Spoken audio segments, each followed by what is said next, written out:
going to be hard. So I probably won't say about half of this stuff.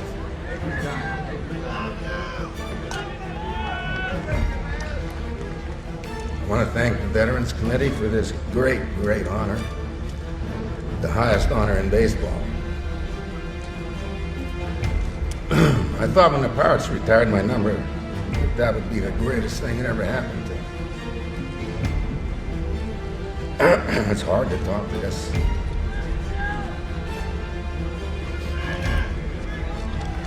I don't think I'm going to make it.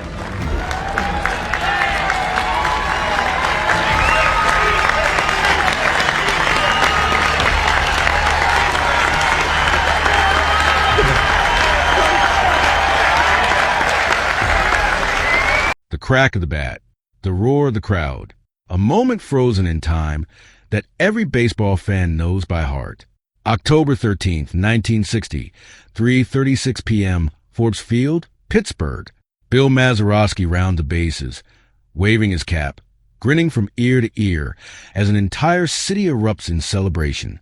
It was the first walk-off home run in World Series history, and it made Bill Mazeroski a legend forever. Today, we say goodbye to that legend. Bill Mazeroski, the Hall of Fame second baseman whose name will always be synonymous with the greatest moment in Pittsburgh Pirates history, has died at the age of 89. The Pittsburgh Pirates announced Friday that Maz, as he was affectionately known, had passed away.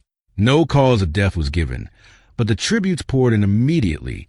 Pirates owner Bob Nutting spoke for an entire city when he said, "Maz was one of a kind, a true Pirates legend.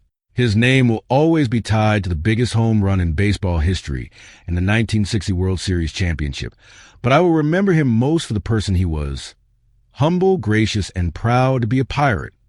Humble, gracious, proud. Three words that perfectly capture the essence of Bill Mazeroski. He was never flashy, never boastful, never sought the spotlight. But when his moment came, he delivered in the most spectacular fashion imaginable. Bill Mazeroski wasn't your typical Hall of Famer. He didn't have the gaudy batting statistics that usually define greatness. His lifetime average was just .260. He hit 138 home runs and stole only 27 bases in 17 seasons. He never batted .300, never approached 100 RBIs or 100 runs scored, and only once finished in the top 10 for most valuable player voting. So why is he in the Hall of Fame? Because baseball isn't just about hitting. It's about defense. And Bill Mazeroski was the greatest defensive second baseman who ever lived. Elected to the Hall by the Veterans Committee in 2001, Mazeroski's plaque doesn't celebrate home runs or batting titles. It praises him as a defensive wizard with hard-nosed hustle and a quiet work ethic. A 10-time All-Star, Maz turned a Major League record 1,706 double plays, earning the nickname No Hands for how impossibly quick he was at fielding grounders and relaying them to first base. He led the National League 9 times in assists for second baseman. Baseball statistician Bill James, one of the most respected analysts in the game, called Mazeroski the greatest defensive player at his position. By far. Not just good, not just great, the best, ever. During his Hall of Fame induction speech, Mazeroski said something that revealed his character. "I think defense belongs in the Hall of Fame. Defense deserves as much credit as pitching, and I'm proud to be going in as a defensive player." He never apologized for who he was. He was proud of it. But let's talk about that home run. Because even though Bill Mazeroski was a defensive genius, his signature moment happened at the plate, and it's a story worth reliving. The year was 1960. The Pittsburgh Pirates hadn't reached the World Series since 1927, when they were swept by the New York Yankees. 33 years later, they faced those same Yankees again. New York had Mickey Mantle and Roger Maris. Pittsburgh had a young Roberto Clemente and a group of solid but unspectacular players. Mazeroski, who turned 24 that September, batted 8th and hit .273 for the season. The series itself was bizarre. The Yankees outscored the Pirates 55-27. They won their 3 games by scores so lopsided it seemed impossible Pittsburgh could compete. Whitey Ford shut out the Pirates twice. Bobby Richardson drove in a record 12 runs and was named series MVP, even though he was on a losing team. But the Pirates won the games that mattered, and Game 7 came down to one final, unforgettable moment. The score was tied 9-9 in the bottom of the ninth inning. 36,000 fans packed Forbes Field. Millions more listened on radio and watched on television. Ralph Terry, the Yankees pitcher with a tired arm, faced Bill Mazeroski to start the inning. First pitch, fastball, high, ball one.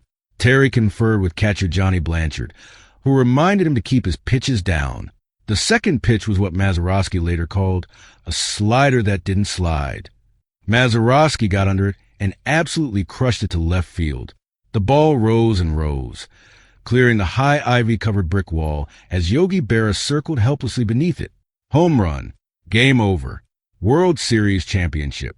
Mazeroski dashed around the bases, grinning and waving his cap, joined by fans who had rushed onto the field. The entire city of Pittsburgh erupted. It was the first time a World Series had ever ended on a home run. "I was just looking to get on base," Mazeroski told the New York Times years later. "Nothing fancy, just looking for a fastball until he got a strike on me. I thought it would be off the wall, and I wanted to make third if the ball ricocheted away from Berra. But when I got around first and was digging for second, I saw the umpire waving circles above his head, and I knew it was over." That moment, October 13th, 1960, 3:36 p.m., became sacred in Pittsburgh. Even after Forbes Field was torn down in the 70s, fans gathered every October 13th at the park's lone remnant, the center field wall, to listen to the original broadcast and remember. William Stanley Mazeroski was born in Wheeling, West Virginia, during the Great Depression. He grew up in eastern Ohio, living for a time in a one-room house without electricity or indoor plumbing. His father, Lewis, had dreamed of being a ball player himself and encouraged his son's love for sports, even practicing with him by throwing tennis balls against a brick wall for young Bill to field. Drafted by the Pirates at age 17 in 1954, Mazeroski was a Pirate for his entire 17-year career. He married Mylene Nicholson, a front office employee he met through manager Danny Murdaugh, in 1958. They had 2 sons and remained together until her death in 2024. Mazeroski was a team man through and through.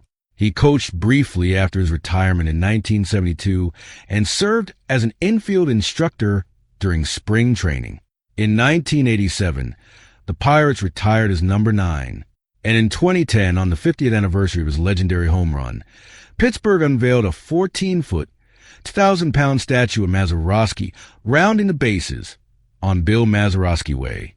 Bill Mazeroski played the game the right way. He worked hard. He was humble. He was gracious. He took pride in doing the little things that don't always show up in the box score, but make all the difference.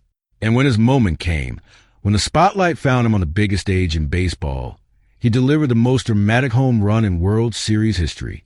Today, baseball has lost a legend. Pittsburgh has lost an icon. But the memory of Bill Mazeroski, defensive wizard, World Series hero, humble champion, will live forever. Rest in peace, Maz. Thank you for showing us that greatness comes in many forms, and that sometimes the quiet ones make the loudest noise. Number 9 will always be yours.